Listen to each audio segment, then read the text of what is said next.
سلام، من دکتر نوید خپلواک هستم. بحث امروز ما در مورد تفکیک درد شکم با درد معده، درد غده پنکریاس و اجزای دیگه شکم با درد معده.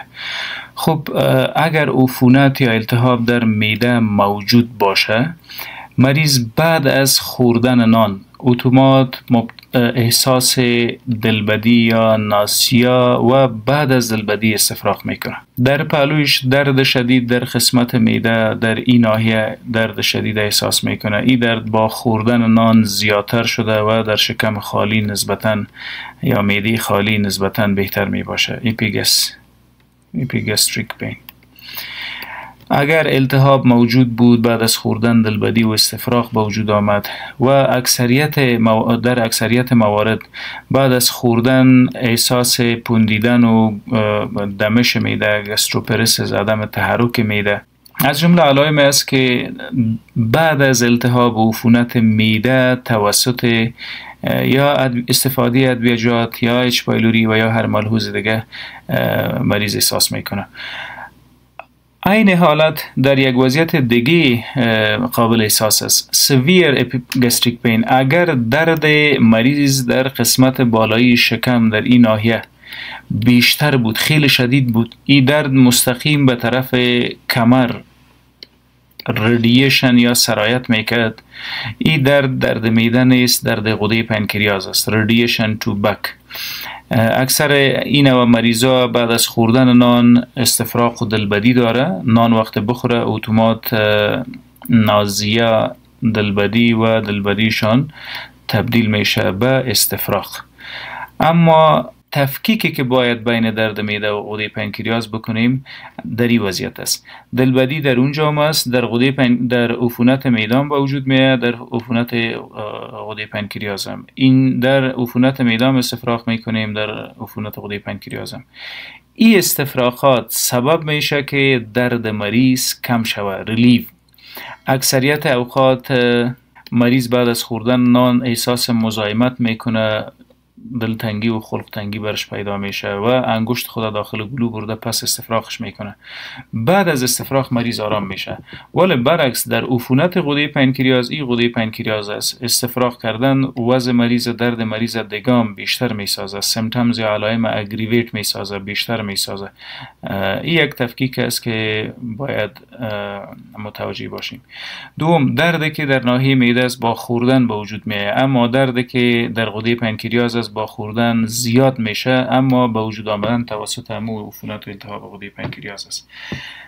اگر عفونت در معده موجود باشه، ناگهانی اگر بود، acute gastritis، دفعتاً بنابر هر ملحوظی که بود عفونت پیدا شد، کتش مریض دلبدی استفراغ داره، تب شدید هم داره، اما به اندازه شدید نیست که سبب لرزه و خنک مریض بگرده. این وضعیت در عفونت غده پنکریاس هم موجود است. اگر عفونت غده پنکریاس بود، درد شدید با استفراغات و دلبدی که این وضعیت درد کنترل نمیکنه، اما در معده استفراغ، در عفونت معده استفراغات تسکین میسازه مریضه. تب شدید و سوزان نیز موجود است، اما در پهلوی تب که از غده پنکریاس، از عفونت غده پنکریاس قابل احساس است، مریض رایگرز، لرزه و خنک نیز میخوره. چیزی که بیشتر قابل لمس است در تفکیک کردن بین درد معده و درد غده پنکریاس، بعد از خوردن شهم یا فرس درد غده پنکریاس چند میشه و به اندازه که حتی بیشتر مریضا را طاقت فرسا ساخته و استفراغات بیشتر از اینا سبب میلری وایس تیر یا حتی پاره شدن و کفیدن میری میگرده. اینا مریضایی هستن که ستیتوریا یا مواد غایطی چرب دارند، چون غده پنکریاس عفونت کرده. انزیم به نام لایپیز و امیلیز، دو انزیم خیلی مهم و حیاتی برای هضم مواد غذایی دیگه توسط پنکریاس به کوالیتی خوب تولید نمیشه. اینا هر دو در پنکریاتایتس یا عفونت پنکریاس از حد نرمال بالا میره. وقت مقدارشان زیادتر شد، بدون شک فٹس و اینا یا شحمیات دیجنریت ساخته و بیشتر در مواد غایطه بیرون مبراه. اگر در عفونت معده این ناحیه مریض فشار بتیم درد داره، ولی اگر در عفونت غده پنکریاس این ناحیه را فشار بتیم درد داره، تندرنس در هر دو موجود است. اما در عفونت غده پنکریاس درد مستقیم به قسمت کمر یا بک آف پیشن ردیشن یا سرایت میکنه. این دردها با خوردن نان زیاد میشه. این دردها با خوردن هیچ ارتباطی نداره. چگونه در لابراتوار میتونیم این وضعیت مهار بسازیم؟ برای دانستن گسترایتس سیمتومز یا علائم خیلی مهم است. اگر مریض میایه و شکایت میکنه که بعد از خوردن نان استفراغ دلبدی برم رخ میته، در گشنگی کاملا جور میباشم یا داخل استفراغ دلبدی نیست، بعد از دلبدی و استفراغ ریلیو یا راحت و تسکین میشم، اینا کسایی هستند که به التهاب معده روبرو شدن. باید حداقل ببینیم که علت اصلی التهاب معده چیست. استفاده از انسرت یا ادویه های ضد درد، بروفین بیشتر مشهور است، دوایی صنفی، و سیلیکوکزب که بیشتر بر درد استخوان‌ازش استفاده میشه، سبب التهاب حاد معده یا گسترایتس میگرده. هلیکوباکتر پایلوری یا اچ پایلوری علت شایع و مهم است که سبب گسترایتس میگرده. در غده پنکریاس اگر جستجو بکنیم بیشتر اوبسیتی یا چاقی سبب کرونیک پنکریاتایتس میگرده، سی پی، و در پهلوی چاقی سیست ها و تومورها در پنکریاس، ضربات به غده پنکریاس سبب اکیوت و کرونیک پنکریاتایتس میگرده. در خون باید معاینه لایپیز و آمایلیز انجام بدهیم. اگر استفراغ شدید داریم و توسط دواهای ضد استفراغ هم کنترل نمیشه، استفراغ کردن مواد خوردگی سبب تسکین درد اگر نمیشه، لایپیز یا آمایلیز باید ببینیم در مریض. حتی در اکثریت طفلا هم این موضوع قابل لمس و قابل دید است. خب در بزرگسالان لایپیز از 40 تا 140 نرمال است. لایپیز اگر خون میبینیم و از 40 تا 140 مقدار لایپیز و لایپیز در خون است، غده پنکریاس صدمه ندیده.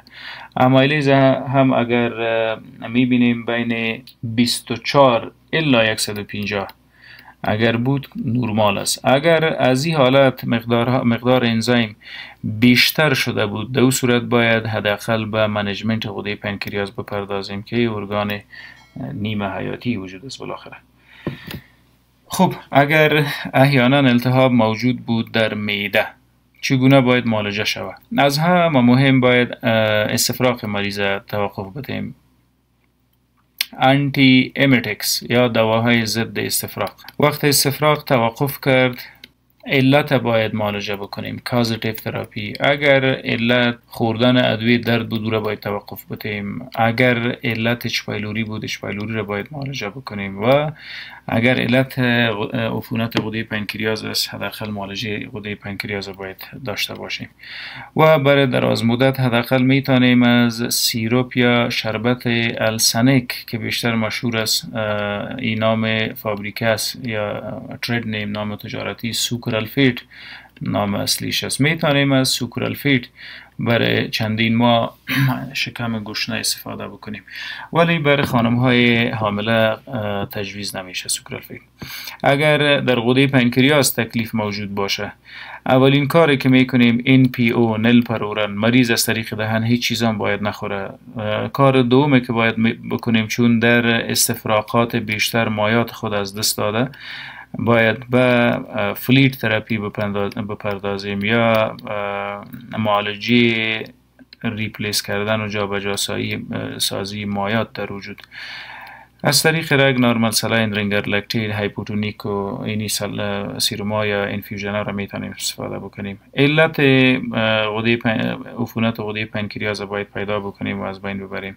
در بیشتر اوقات استفاده آنتی بیوتیک ها و نه رفتن مواد غذایی به داخل جهاز هاضمه و استفاده پی پی آی یا پنتاپرازول از طریق رگ، اسپازمولودکس چون نوسپا و در صورتی که استفراغات بیشتر طولانی مدت بوده و زیادتر دوام کرده سبب طاقت فرسایی و ضعف مریض شده، میتونیم که از TPN استفاده کنیم. TPN Total Parenteral Nutrition یعنی فراهم سازی غذای مریض از طریق رگ. ممنون.